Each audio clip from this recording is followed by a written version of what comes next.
Salam sejahtera, terima kasih karena bersama dengan saya di Nazilin Unity Channel. Semalam, Zahid Hamidi mendedahkan wujud usaha memujuk Barisan Nasional meninggalkan kerajaan perpaduan untuk membentuk kerajaan baharu. Ada permintaan untuk kita mengulas semula tentang kenyataan Zahid Hamidi ini, yaitu apabila Zahid mendedahkan ada satu usaha untuk memujuk Barisan Nasional meninggalkan kerajaan perpaduan untuk membentuk kerajaan baharu. Tidak perlu pilihan raya boleh membentuk kerajaan baharu. Itu sudah pernah berlaku dalam kerajaan Malaysia. Dalam Malaysia, apabila langkah Sheraton berlangsung dan menyebabkan negara huru-hara selama lebih kurang dalam 2-3 tahun. Saudara, jika ini berlaku semula, pastinya tamparan hebat bukan kepada pemimpin-pemimpin, ahli politik, dan ahli parlimen. Yang akan mendapat tamparan hebat ialah rakyat jelata.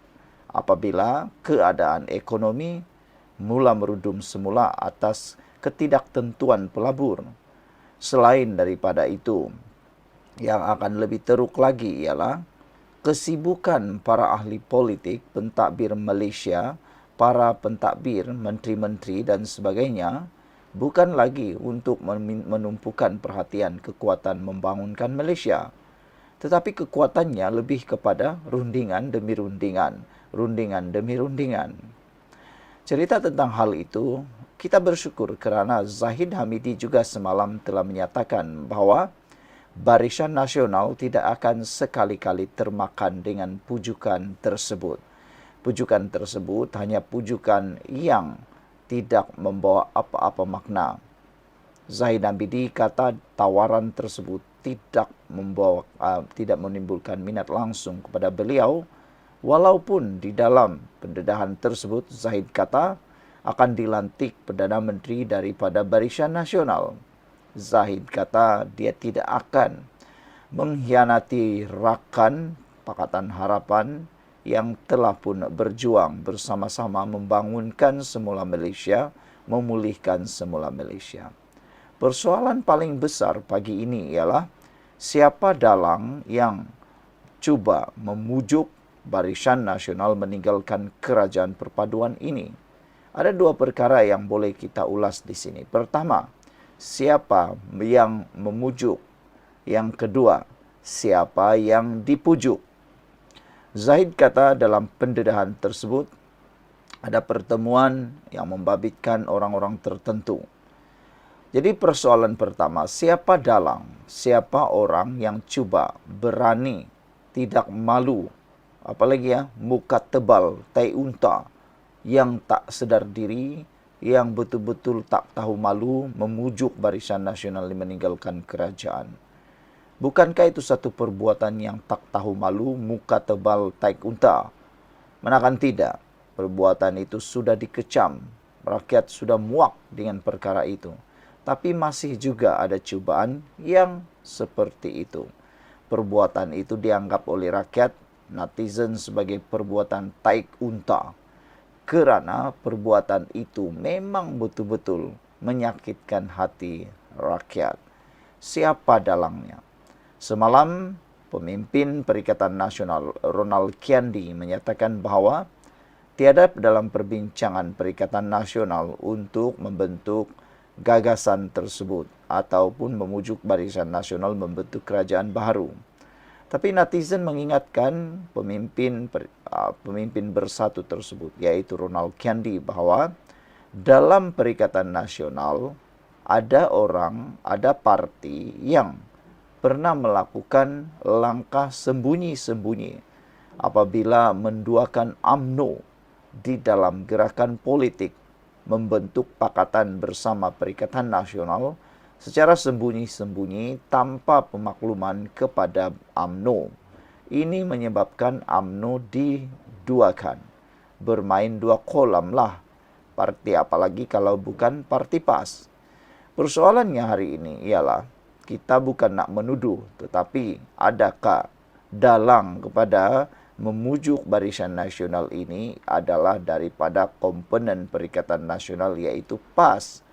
Adakah ahli PAS yang menyokong atau memulakan langkah memujuk Barisan Nasional ini? Tidak salahnya untuk kita beranggapan seperti itu, kerana PAS sudah pernah melakukannya semasa semasa pembentukan Pakatan Perikatan Nasional, apabila Barisan Nasional ataupun UMNO betul-betul dikhianati tanpa ada sedikit belas kasihan pun. Mereka dah menubuhkan mufakat nasional, tiba-tiba muncul pula Perikatan Nasional. Itu yang membuatkan Zahid Hamidi, Presiden Parti UMNO, amat terluka dan terguris. Jadi siapa dalang memujuk BN ini? Selain daripada itu, adakah ahli-ahli parlimen tertentu yang terlibat? Perkara kedua, siapa yang dipujuk? Dalam Barisan Nasional, apa yang berlaku ialah ada beberapa kerat pemimpin UMNO atau ahli parlimen UMNO yang pernah bersekongkol untuk menyokong Perikatan Nasional menjadi kerajaan satu ketika dahulu. Kalau tak silap saya, ada 10 hingga 15 orang. Ada 10 hingga 15 orang ahli parlimen Barisan Nasional yang pernah cuba menyokong Perikatan Nasional melalui ketergantungan parlimen ataupun kerajaan selepas PRU 15 dahulu.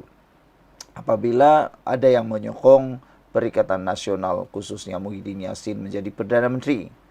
Tapi akhirnya apa yang berlaku, Zahid Hamidi lebih pintar apabila sudah menyatakan terlebih dahulu sokongan kepada Anwar Ibrahim. Sokongan itu melalui penggunaan akta anti lompat parti, iaitu sokongan hanya boleh muncul melalui parti dan bukan secara individu. Jadi siapakah 10 hingga 15 orang ahli parlimen BN yang cuba dipujuk itu? Adakah mereka akan sanggup menyertai pakatan kerajaan baru, membentuk kerajaan baru ini semata-mata untuk mau menghidupkan semula politik mereka?